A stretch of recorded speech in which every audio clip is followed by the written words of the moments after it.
Okay, secret ingredients to confidence. Number 2, practice and discipline. I cannot stress how important this is because I see a lot of kids that have all this knowledge, and it kind of reminds me of how I believe, our current school system kind of fails a lot of people in different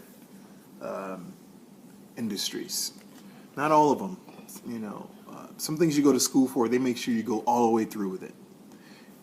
But some of them give you this huge knowledge base, but they don't send you out to the place of execution for practice and for discipline.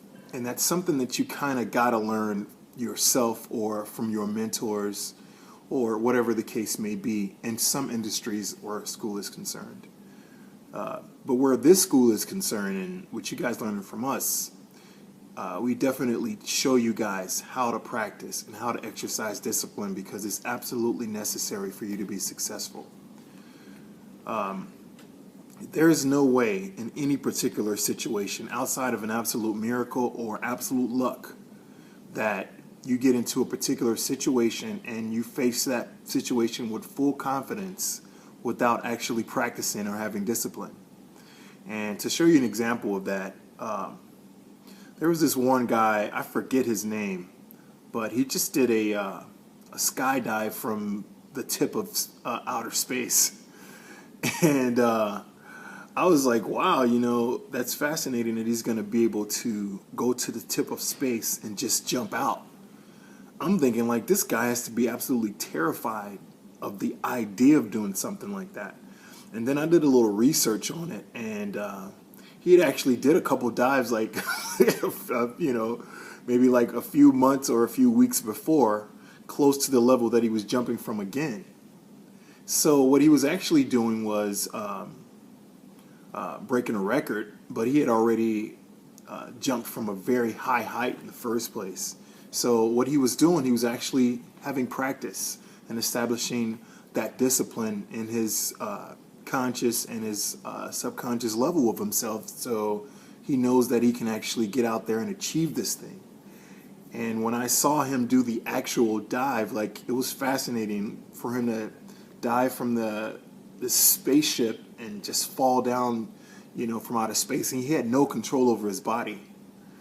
And I'm thinking, like, wow, this guy's gonna die. But, he didn't die. And the reason why he didn't die and he was confident to go up there and do it is because he put practice in. You guys gotta put this practice in. You can't just sit around and dream about becoming confident in anything, let alone in the level of being social. If you're not out there being social, you got to get out there and talk to people. You got to push yourself when you're afraid to interact with the people that you're afraid to interact with, because when you do that, you find out that you actually can do it. And the more you do it, the more confident you become in it.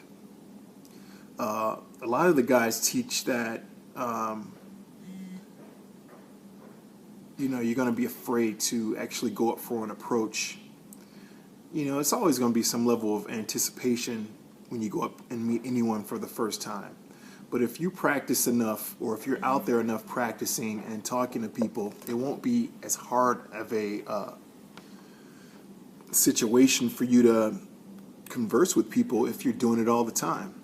That's why we want you guys to talk to people on the elevator. That's why we want you to talk to people on the street. That's why we want you to talk to old people, young people, new people, anyone that you can, so you can make communication and interacting with people a part of your discipline.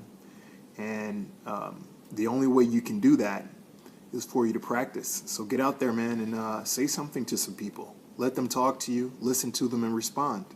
It's called practice.